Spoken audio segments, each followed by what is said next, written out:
Hello friends, arbitrator या सालिस हमारा इस वीडियो का टॉपिक है। देखिए, आर्बिट्रेशन एक्ट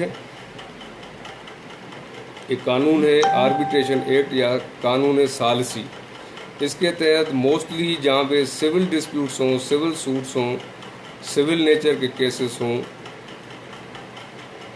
उस सूरत में ये आर्बिट्रेटर की अपॉइंटमेंट की जाती है। यानी आर्बिट्रेटर या सालिस, जो कि जिन पार्टीज़ के दरमियान डिस्प्यूट है किसी भी हवाले से, उस डिस्प्यूट को सॉल्व करने के लिए appointment of the arbitrator by the court हो सकता है, अगर पार्टीज़ एक्सेप्ट करें, एग्री हों। यानी पार्टीज़ का एक्सेप्ट करना किसी भी आर्बिट्रेटर के अपॉइंटमेंट के लिए मैंडेटरी है, लाजमी है। और अगर पार्टीज़ ने एक आर्बिट्रेटर पे एग्रीमेंट कर लिया कि ठीक है, ये सालिस हमारा जो भी फैसला करेगा उस पर हम पाबंद होंगे, और ये लीगली फिर बाइंडिंग हो जाता है। आर्बिट्रेटर का डिसीजन, ऑर्डर, जो भी वो फैसला करें, वो फिर उन सब पार्टीज़ पे, उस केस में जितनी पार्टीज़ हैं जिन्होंने एग्री किया हो अपॉइंटमेंट ऑफ द आर्बिट्रेटर, उन पर ये बाइंडिंग, ये लाजमी, ये पाबंद हो जाते हैं उस आर्बिट्रेशन के फैसले को।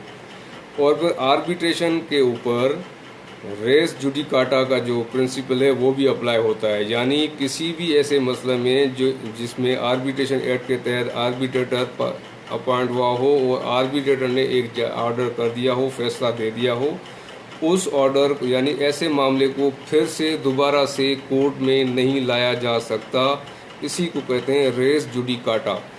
यानी रेस जुडिकाटा मीन्स कि एक बार एक ऑर्डर डिस्प्यूट के अंदर फैसला हो गया हो, चाहे वो कोर्ट में हुआ हो या किसी आर्बिट्रेटर ने किया हो जो कि अपॉइंट किया गया हो एज पर लॉ, तो वो फिर वो डिस्प्यूट या वो मसला दोबारा कोर्ट में नहीं लाया जा सकता, क्योंकि उसका हल निकाला जा चुका होता है पास्ट में। इसी को हम कहते हैं आर्बिट्रेशन काउंसिल। सेक्शन 21 है आर्बिट्रेशन एक्ट का, जिसके तहत, जैसे मैंने पहले भी कहा, कि पार्टीज़ का कंसेंट देना, यानी एग्री होना कि ये आर्बिट्रेटर अपॉइंट हो, ये लाजमी है, मैंडेटरी है, ये ज़रूरी है। ये नहीं हो सकता कि कोई पार्टी इनकार कर दे कि मैं आर्बिट्रेटर अपॉइंट नहीं करना चाहता या चाहती है अपने इस मैटर में, और फिर भी आर्बिट्रेटर अपॉइंट हो जाए। ऐसा नहीं हो सकता। पार्टीज़ का एग्री होना मैंडेटरी है, लाजमी है। और जब कोई एक केस कोर्ट में चल रहा हो, ओरिजिनल केस, और उस केस में आर्बिट्रेटर अपॉइंट हो जाए, तो फिर original case in the court of law stop हो जाता है, उसकी प्रोसीडिंग नहीं आगे बढ़ती, क्योंकि वो आर्बिट्रेटर के पास मसला होता है, उसको डिसाइड करना होता है। यानी आर्बिट्रेशन जब चल रही होगी तो original case in the court of law stop होगा। और ये भी फिर लाजमी है इसी कानून के तहत कि आर्बिट्रेटर जो भी अपना फैसला लिखता है, देता है, उसमें वो तफसीली फैसला देगा कि ये फैसला देने की क्या वजूहत हैं, यानी पूरी डिटेल उसकी एक्सप्लेन की जाएगी उस ऑर्डर के तहत, उस डिसीजन के अंदर। तो दोस्तों, ये था इसको आम ज़बान में हम कहते हैं सालिस आर्बिट्रेटर, और या ये आर्बिट्रेशन एक्ट के तहत ये सारी चीज़ें डिसाइड होती हैं। और इसमें एक और चीज़ जो आई, मैंने आपको कहा कि प्रिंसिपल ऑफ रेस जुडिकेटा।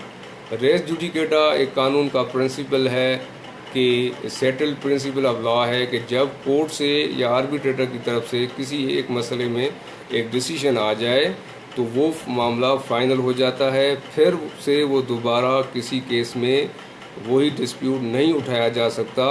यानी रेस जुडिकेटा इस चीज़ को रोकता है कि एक ही केस बार बार कोर्ट में लाया जाए। जब एक बार एक मैटर कोर्ट ऑफ लॉ में आया, उस पर डिसाइड हो गया, जजमेंट आ गया, ऑर्डर आ गया, तो उस मामले को दोबारा से किसी भी कोर्ट की ओरिजिनल जुरिस्डिक्शन में सूट फाइल नहीं किया जा सकता।